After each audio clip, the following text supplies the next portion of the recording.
Greetings, this is another reader. Welcome back to my channel. It has been a while since I filmed my monthly read video. Unfortunately, I have been a slow reader in the last few months, therefore I have only 5 books for this video. I read 5 books and 3 of them were rereads. But rereading books is good.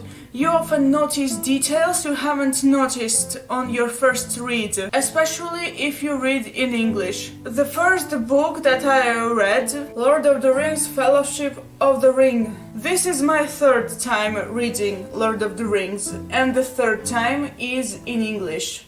I don't think I need to explain what this book is about. I mean, it's the Lord of the Rings, everybody knows the plot, but I'm going to say it anyway, with my own words. The story is centered around a hobbit named Frodo Baggins, who inherits a nice hobbit hole from his uncle Bilbo, and also a small golden ring. Soon Frodo finds out that the ring belongs to evil overlord named Sauron, who is searching for the ring to gain magical power and take over Middle-earth. Frodo and 3 other hobbits, Sam, Merry and Pippin, embark on a journey to Mordor, the dark land where Sauron dwells, for it's the only place where the One Ring can be destroyed. I expected the English version to be very hard to read, but I was wrong. I managed to read it easily. I want to read some of the reviews on the back side. The English-speaking world is divided into those who have read The Hobbit and The Lord of the Rings and those who are going to read them. Sunday Times. Masterpiece? Oh yes, I've no doubt about that. Evening Standard. This is a HarperCollins edition, and I had one issue with this edition. It doesn't open that well. It's not very comfortable to read. I have to be honest, while I was reading this book I didn't look up all the words I didn't understand in English. In my opinion, it's better to encounter these words frequently in the text, so I can understand what these words mean in a context. I liked Tolkien's choice of words to describe Bilbo's age. In Russian, Bilbo's age at the very beginning is said to be 110 and 1, and then it's written 111. Simple, very simple. But Tolkien turned out to be much more interesting.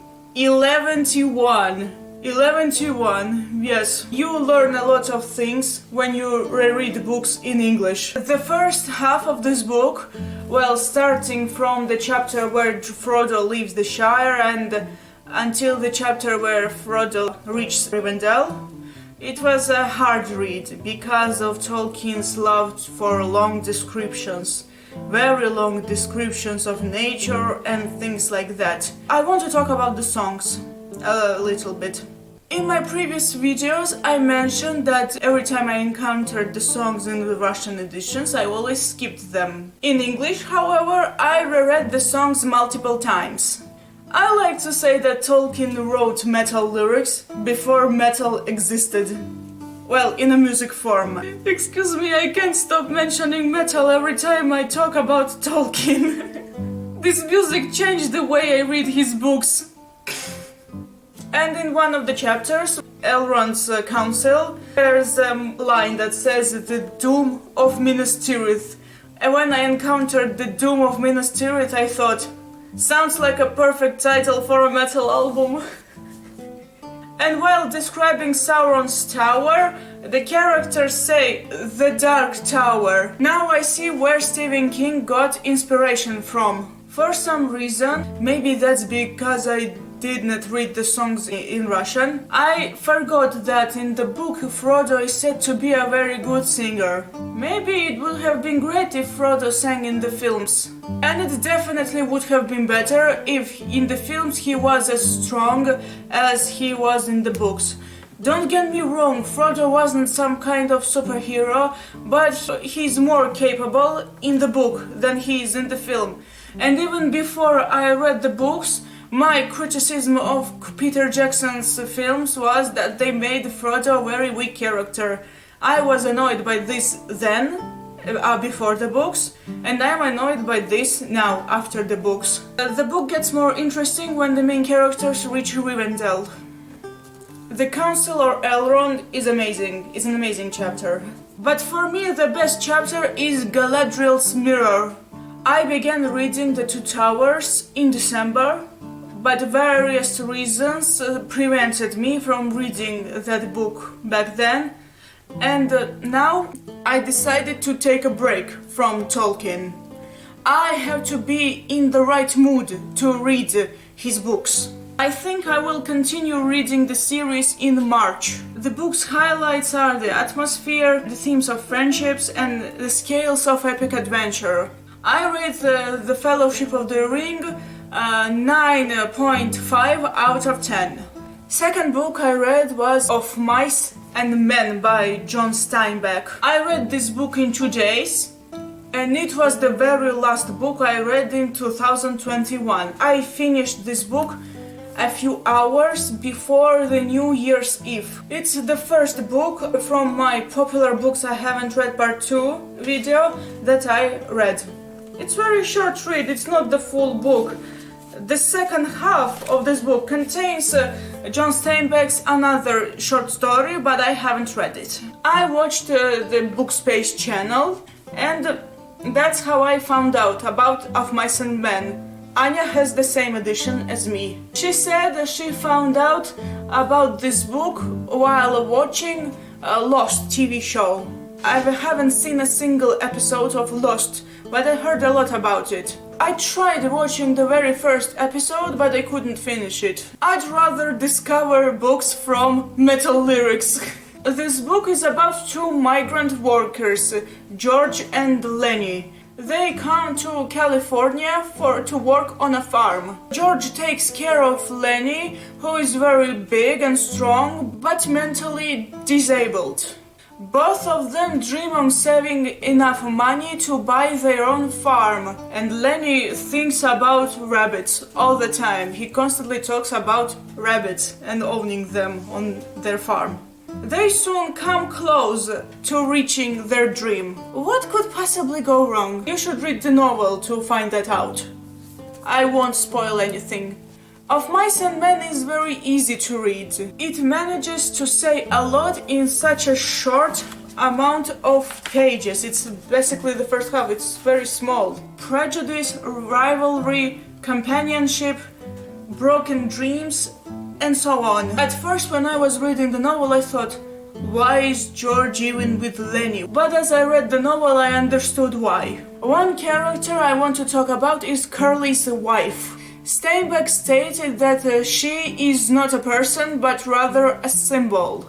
She has no function except to be a foil and a danger to Lenny. Well, it's kinda obvious that she's a symbol because she doesn't even have her own name. But ironically, she seemed to me the most human character in the book. I think she was easier to relate than most of the characters.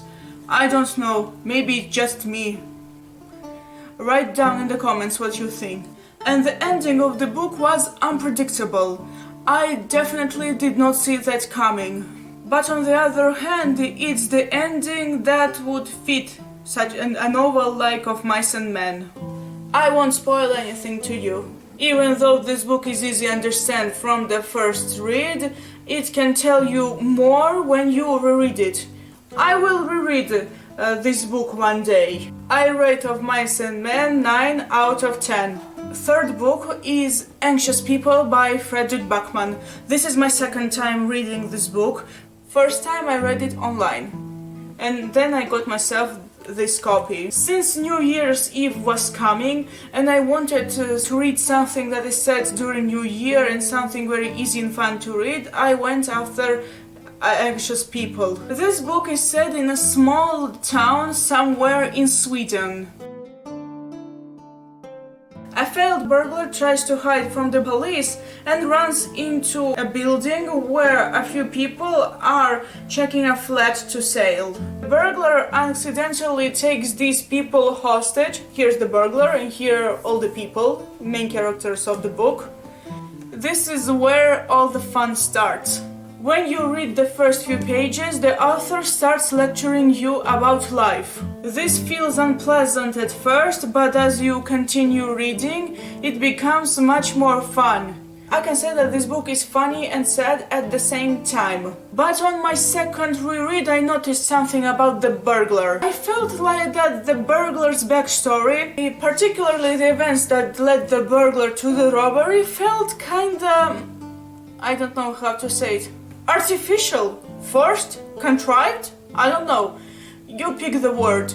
Since I have talked about this book various times in my previous videos, I will stop here.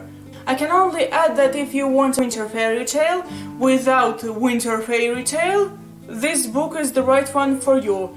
It's funny and sad at the same time, but also very charming too, despite that it lectures you about life, or tries to. I rate this book 8 out of 10. Last year, I rated this book 10 out of 10. Now it's 8 out of 10. Third book is The Handmaid's Tale by Margaret Atwood. Just like with the Fellowship of the Ring, this is my third time reading The Handmaid's Tale, and the third time is in English. This book is set in Gilead, the former USA. In this world, only a few women are capable of giving birth to children. These women who can give birth to children are forced to become handmaids. They have to bear children for commanders and their wives. They're not allowed to read, to own property, to drive cars and so on. They're not even allowed to have their own names, since they belong to their commanders. They are forced to take their commander's name and to add "of" in front of the name. For example, Offred. That's the name of the protagonist. Since her commander's name is Fred, she is Offred. Offred tells her story about her life in Gilead. She tells the story about her husband, her mother, her friend, her daughter, her time at the center where she was taught to be a handmaid, and the present where she was at the commander's house and his wife. The narration of this novel is zigzagged. It's not direct at all. One chapter it's set during when she was at college, or the next scene she is at the center, and the next scene she is with her husband, and in the next scene she is in the present at commander's house. At first it's easy to get confused, but you get used to it very quickly and you understand it easily. Just look how this edition fits my hand properly. When I ordered this book, I thought it would be the same size as The Lord of the Rings, Fellowship of the Ring, what I showed you in this video, but my edition is so small. I can say that The Handmaid's Tale doesn't have much action. This book relies more on world building and showing how horrible can be life in Gilead. What I like about The Handmaid's Tale is that everyone, regardless of their social status, whether they are a commander, commander's driver, the commander's wife, the economife, Martha's and so on, they are all shown to be, even if it isn't shown clearly, all of these characters aren't glad with their position. They are all suffering in a different way, but still suffering. I don't know, maybe that's simply my interpretation, but I just think that no one is happy in such world like Gilead. And I think that's kind of the point of the novel. The handmaids had it hard because they are forced to breed for others, but other people, they don't have it better. This might sound surprising, but I like the character of the commander. When I was first reading the book in Russian, I expected the commander to be abusive, if not physically, then verbally definitely. But he turned out to be a pleasant guy in this novel. Although it wasn't clear to me why he, spoiler alert, he wanted to establish a close relationship with Offred, then I understood. While I understand what's the point of the novel, what Margaret Atwood was trying to say, I still wish that this book had more action. It's not like nothing at all happens in the book. No, there are lots of things happening in this novel. I wish the main character was more active. Not openly rebellious, but still, I think you got the point, what I'm trying to say. The ending of this book is very ambiguous, and I kinda like it. I heard that the testaments reveal what happened to the main character after the ending. I began reading the testaments a few years ago, by then I quit. The Handmaid's Tale for me is a standalone novel. I don't need to know what happens next. It's better the way it is. I rate The Handmaid's Tale 9 out of 10. Okay, and so on the fifth and final book for this video is Murder on the Orient Express by Agatha Christie. Since it's a crime novel, there are gonna be a few spoilers for this one. Beware. This book made me wish I was on the train, traveling around Europe. That would have been great, to travel from one country to another by the train. Because the events of the book are set, you guessed it, on the train. The story begins when an American named Ratched asks the main character, Hercule Poirot, to guard him because he believes someone wants to kill him. Poirot refuses to guard him. On the next day, the Ratched is found dead. When Poirot begins an investigation, every single passenger on the train becomes a suspect. I liked when it came to the conclusion, what happened, who killed Ratched. Spoiler alert. I know that it's a fun crime story, but everyone on the train being connected to one deceased family felt too theatrical to me. Don't get me wrong, it's a great plot twist. After all, it's an Agatha Christie novel, and I like the conclusion, but I still feel like it's a little bit theatrical. Yeah, you can admit that it's theatrical and still enjoy it all the same. So far, I read only 4 Agatha Christie novels. I read And Then There Were None, Hickory Dickory Dock, and Death Comes at the End. If you want to get into Agatha Christie, I recommend starting with either And Then There Were None or this one, Murder on the Orient Express. The year only started and I already found a candidate for the best books of 2022 list. One of my favorite aspects of the books, and it's highlighted many times, and it's also an important point too, is that people from very different countries gather on the train. Representatives from Russia, from Hungary, from Sweden and from other countries on the train. And I think that's a part of the charm of the novel. And you have Americans, Italians and a German. And to me personally, it was fun to read who the lost handkerchief belonged to.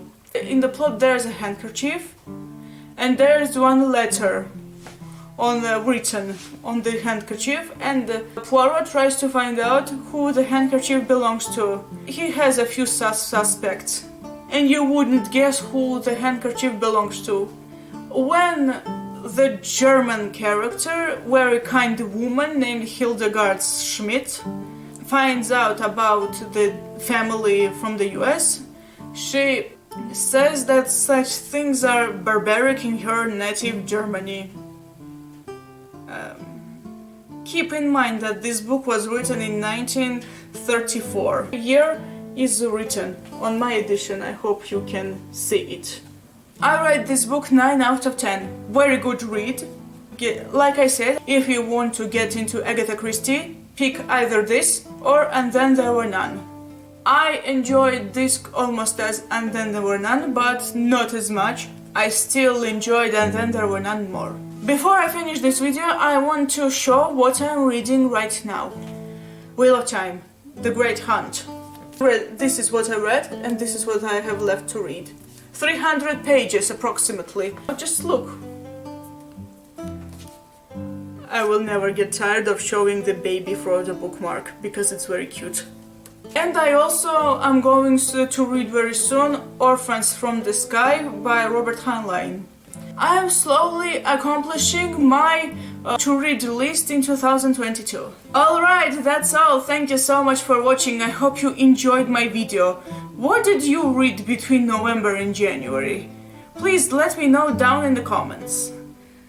Please like and subscribe, leave a comment, and follow me on social media. Link to my link tree with all my social media links are down in the description.